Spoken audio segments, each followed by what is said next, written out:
ဒီနေ့မှာတော့ခေတ်ပညာရဲ့ grade 2 set လေးနဲ့မိတ်ဆက်ပေးကြပါတယ်ဒီနေ့3 4 5 6 grade 2 set မှာစာအုပ်6အုပ်ပါပါတယ်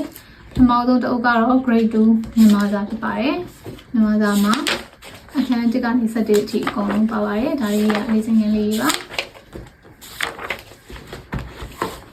မြန်မာစာပြောရရင်တော့ဒါလေးကအင်္ဂလိပ်စာအုပ်လေးဖြစ်ပါတယ်ရှင်နေ8အထိအင်္ဂလိပ်စာလေးစင်ငယ်လေးပါပါတယ်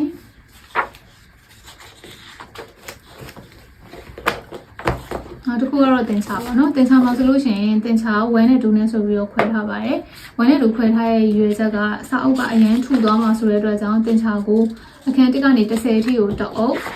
17ကနေပြီးတော့20အထိကိုတအုပ်ဆိုပြီးတော့2အုပ်ခွဲထားပေးရပါတင်ချာ1တွေတင်ချာ2တွေဆိုတော့တစ်ခါလေးကြာရင်ဘာမှမသိမှဆိုလို့ပြင်ရှင်းပြရတာပါအခုမှတော့တင်ချာက1ကနေ20အထိအခန်း20ရှိပါတယ်အဲ့ဒီအောင်မှာ1ကနေ10အထိကတစ်ခန်း17ကနေ20အထိကတစ်ခန်းပေါ့เนาะမျိုးလေးချင်းချင်းလေးထည့်ပေးထားပါတယ်နောက်တစ်ခုကသိပ္ပံစာအုပ်လေးပါသိပ္ပံကအခန်း1ကနေ6အထိလေးချင်းချင်းလေးပါပါတယ်ဒါလေးကတော့သိပ္ပံလေးချင်းချင်းလေးပါဒါလေးဆိုရင်တော့ကျမ်းမာရေးနဲ့ပတ်သက်တဲ့ဟာလေးပေါ့နော်နောက်တစ်ခုကတော့လူမှုရေးစာအုပ်လေးပါလူမှုရေးမှာဆိုရင်အခန်း4ရန်ပါပါတယ်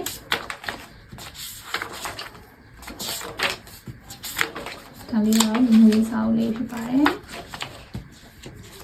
ဒီကျင်ငန်းလေးအလွယ်တကူလုပ်လို့ရတဲ့စာအုပ်လေးဖြစ်ပါတယ်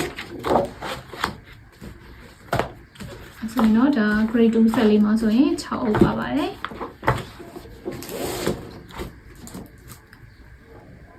ဆက်သွယ်မှာယူနေဆိုလို့ရှိရင်တော့ခေတ်ပညာရဲ့ Viber နဲ့ Telegram Channel 0988000168မှာတက်ဆင်ဆက်သွယ်နိုင်တယ်လို့ Facebook နဲ့ TikTok Messenger မှာတက်ဆင်လည်းဆက်သွယ်မှာယူနိုင်ပါတယ်ရှင်ခေတ်ပညာရဲ့ YouTube Channel လေးမှာလည်းအပတ်စဉ်ဗီဒီယိုလေးတွေတင်ပေးသွားတာဖြစ်တဲ့အတွက်ကြောင့် YouTube လေးကိုလည်း Subscribe လုပ်ပေးကြဖို့မမေ့ကြပါနဲ့เนาะအားလုံးကျေးဇူးတင်ပါတယ်ရှင်